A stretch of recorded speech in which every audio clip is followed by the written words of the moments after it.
What's up, party people? It's Keys Dan with RadioWhat.com, DJLittleRock.com, coming to you live and in living color from the Radio What studios. And this is my podcast, What Makes You Smarter?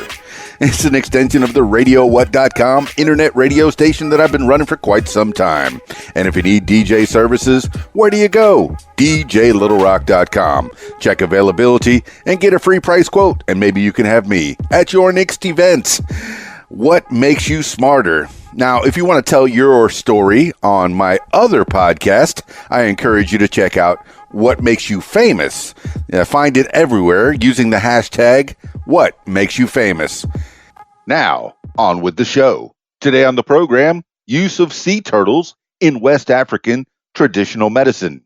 Traditional medicine refers to the ethno-medical knowledge of societies based on local theory and belief. In West Africa, sea turtles are killed for use in traditional medicine. Many parts of a turtle's body are believed to have healing properties. For example, fat from leatherback turtles is used to treat numerous maladies, such as malaria, seizures, and fever. A turtle's blood may be used to treat anemic patients, and their bones to heal those suffering from rickets. The skeletons of sea turtles are believed to aid in the growth of children in villages along the coast of Togo. Thus, the pulverized bones of sea turtles are sometimes added to a child's bathwater. In Cape Verde, sea turtles are used for similar purposes. Islanders protect themselves from evil spirits by boiling a turtle's shell, then bathing in the water. The liver and gallbladder are preserved and used to treat numerous ailments, including anemia and hepatitis. Among Cape Verdean villagers, it is also believed that drinking a sea turtle's blood increases one's lifespan. Now let's talk of turtle body parts. When a turtle is killed, the animal's entire body is used for various belief use practices. Each section of the animal is utilized for a particular purpose and treats specific areas of one's body.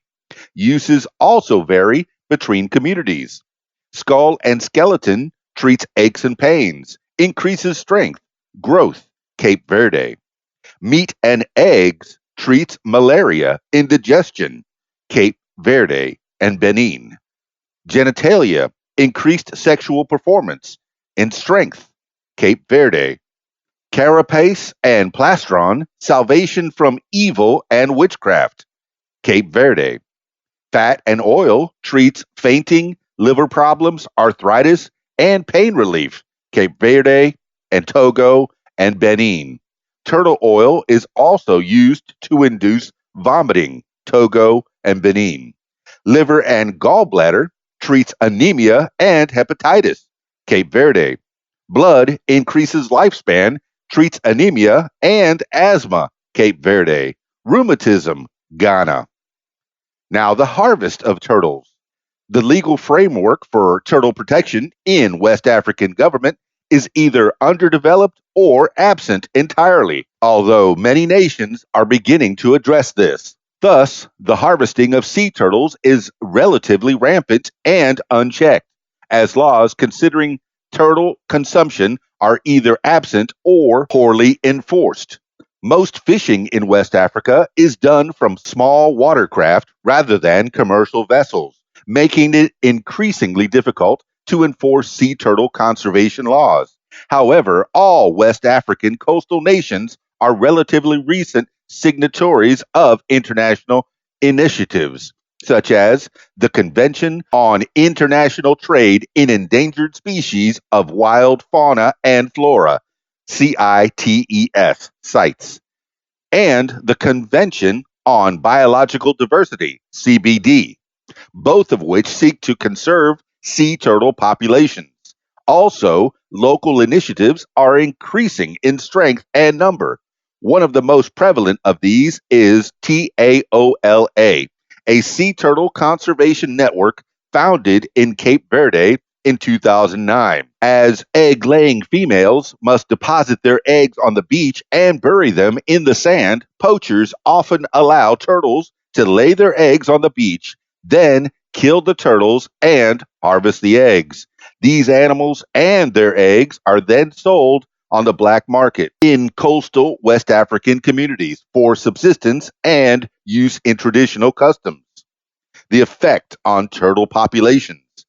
Along with bycatch from commercial fishing, small-scale harvesting for use in traditional medicine has decimated West African turtle populations.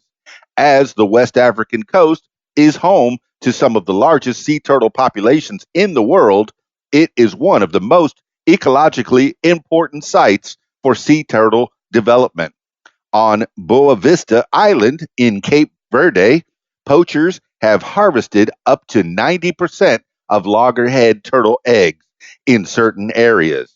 This has taken a toll on the reproductive success of the species.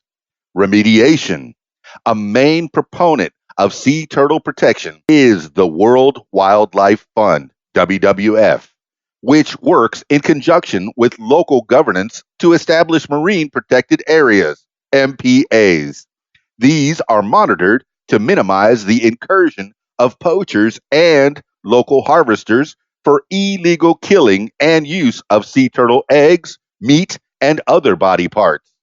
The WWF also trains local conservationists to patrol turtle nesting sites. In order to make the most out of conservation efforts, it is important to consider the livelihoods of those affected by these efforts, rather than solely banning unsustainable use of turtle carcasses.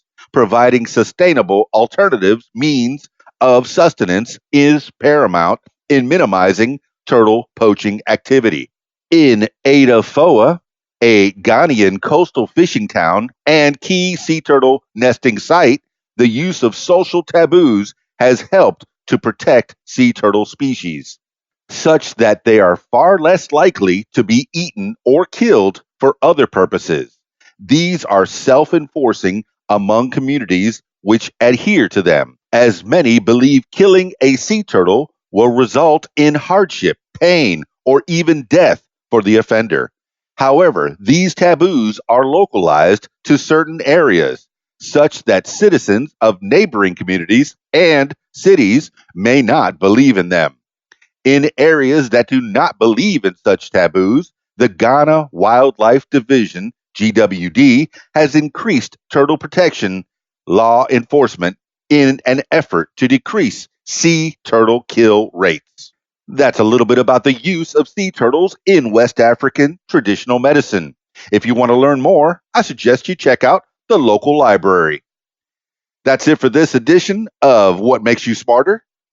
If you'd like to tell your story, I encourage you to check out my other podcast, What Makes You Famous. Find it everywhere using the hashtag What Makes You Famous.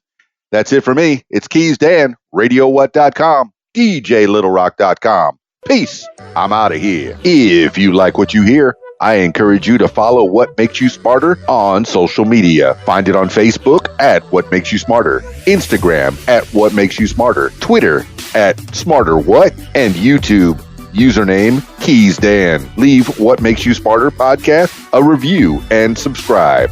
Listen to What Makes You Smarter podcast on Spotify, iTunes, YouTube, Stitcher, Google Podcasts, and Podcast Addict.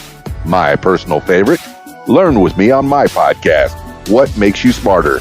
And if you'd like to tell your story, I encourage you to check out my other podcast, What Makes You Famous. Find it everywhere using the hashtag What Makes You Famous. Call 501-470-6386 and leave a message to set up a time for What Makes You Famous. Support What Makes You Smarter podcast using the PayPal, paypal.me/Keys Dan. Email info@radiowhat.com. What Makes You Smarter is a production of Keys Dan Enterprises Incorporated at keysdan.com. Thank you for listening.